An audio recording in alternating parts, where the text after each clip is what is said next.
అస్సలాము అలైకుం. అందరికీ నమస్కారం. మీరు ఎప్పుడైనా విన్నారా స్వీట్ పొటాటోతో జామున్స్ చేస్తారంటే? ఓహో!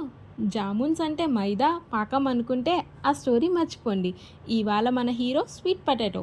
తీపి తినాలన్నా, ఆరోగ్యం కోల్పోకూడదనుకున్నా ఈ రెసిపీ మీకోసమే. పదండి ఎలా చేద్దామో చూద్దాం. ఇక్కడ నేను పావు కిలో స్వీట్ పొటాటో ముందుగా తొక్క తీసేస్తున్నా. ఇప్పుడు ఇవి కట్ చేసి ఒక మిశ్రమంలో వేసి 2 కప్పుల నీరు పోసి ఉడకనిద్దాం. చాలామందికి ఉడికించిన తర్వాత తీయాలంటారు, కానీ ఇక్కడ మన స్టైల్ ఇక్కడే స్పెషల్. ముందే తొక్క తీయడం వల్ల తర్వాత మసిలేటప్పుడు సాఫ్ట్ టెక్స్చర్ వస్తుంది, టైం కూడా ఆదా అవుతుంది. మంచి టెక్స్చర్ కావాలంటే మొదటి అడుగు అచ్చంగా ఉండాలి కదా. బాగా ఉడికిన స్వీట్ పొటాటోస్ని బౌల్లో వేసేద్దాం. ఇప్పుడు మెల్లగా స్మాషర్తో లేదా ఫోక్ స్పూన్తో లేదా చేతులతో చక్కగా మ్యాష్ చేసుకోవాలి. మ్యాష్ చేసే ప్రతిసారి గుండె నిండేలా టెక్స్చర్ చూస్తుంటేనే మనసుకి హాయ్ అనిపించాలి. ఇప్పుడు దీంట్లో 1 కప్పు పాల పౌడర్, చిటికెడు ఉప్పు వేసి కలపాలి. ఆ ఉప్పు తీపిని బ్యాలెన్స్ చేస్తుంది, ఒక రహస్య టచ్ లాంటి విషయం. ఇక్కడ 2 చెంచాల నెయ్యి వేసుకుందాం. ఆ నెయ్యి తాకిన వెంటనే ఇంకొంచెం సాఫ్ట్గా మారిపోతుంది. ఇప్పుడు బాగా కలుపుతూ ముద్దని మెత్తగా, మృదువుగా మార్చాలి. చేతికి అతుక్కోకుండా ఉండాలి, కానీ పొడి పొడి కాకూడదు. అసలు జామున్ సాఫ్ట్గా రావాలంటే ఇక్కడి కలిపే తీరులో ఉంది. ఇదే ఫైనల్ స్టేజ్. జామున్స్ ఎలా రావాలో ఇప్పుడు మన చేతుల్లోనే ఉంది. ఇప్పుడు మన ముద్ద వండర్ఫుల్గా రెడీ అయింది. చేతులకు కొద్దిగా నెయ్యి రాసుకొని చిన్న చిన్న ఉండలు చక్కగా తయారు చేసుకోండి. పగుళ్ళు లేకుండా గుండ్రంగా, మెత్తగా, చూడగానే వావ్ అనిపించేలా ఉండాలి. అసలైన జామున్ మ్యాజిక్కి ఇది తొలిమెట్టు.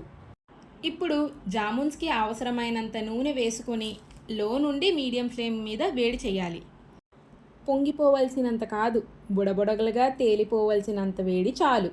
నెమ్మదిగా వేడి చేస్తే జామున్స్ బాగా గోధుమ రంగు వచ్చి బయట కరక్, లోపల సాఫ్ట్గా ఉంటాయి.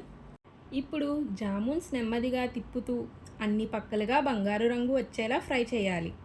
ఒకవైపే కాకుండా అన్ని వైపులు సరిగ్గా బ్రౌన్ అవుతుండాలే కానీ టేస్ట్లో క్లాస్ అనిపిస్తుంది. చూస్తుంటేనే బెట్టింగ్ రెడీ అన్నట్టు. ఇప్పుడు బంగారు రంగు వచ్చేసిన జామున్స్ని నెమ్మదిగా తీసేసి 1 నిమిషం విశ్రాంతి ఇవ్వాలి. 1 నిమిషం చాలు, బయట గోధుమగా లోపల సాఫ్ట్గా ఉండేందుకు. ఇప్పుడు జామున్స్కి తీపి ముంచు అందించేద్దాం. ఇక్కడ 1 కప్పు చక్కెర, 1 కప్పు నీరు వేసి బాగా కరిగించాలి. చక్కెర పూర్తిగా కరగాలి. చివరగా 2 యాలకులు వేస్తే ఆ పరిమళం పాకానికే కాదు, మన వంటకానికే ప్రాణం పోస్తుంది. ఇప్పుడు అసలైన మ్యాజిక్ స్టార్ట్ అవుతుంది. గోరువెచ్చని వేడి తీపి పాకంలో జామున్స్ని నెమ్మదిగా వదిలేయండి. పాకం తాకిన ప్రతి జామున్ తీపిలో తడుస్తూ లోపల వరకు ప్రేమను ఒలికిస్తుంది. దాదాపు 4 నుంచి 5 గంటల వరకు పాకంలో నానిపిస్తే చాలు. ఇదే కదా అసలైన హెల్దీ స్వీట్ ట్రీట్. బంగారు వేయింపుల మెరుపులు, చక్కెర పాకంలో మునిగిన తీపి కథలు ఒకటి నోట్లో పడితే మత్తిపోతుంది. ఇంకేం చెప్పాలి. ట్రై చేయండి, మీ అభిప్రాయాన్ని కమెంట్లో చెప్పండి. ఇంకెందుకు ఆలస్యం, మీ ప్లేట్లో ఈ స్వీట్ విందు పెట్టండి. ఇలాంటివి మరెన్నో తెలుసుకోవాలంటే మా ఛానల్కి సబ్స్క్రైబ్ చేయండి. Thank you for watching. ఇన్షాల్లా నెక్స్ట్ వీడియోలో చూద్దాం. అంతవరకు అస్సలాము అలైకుం.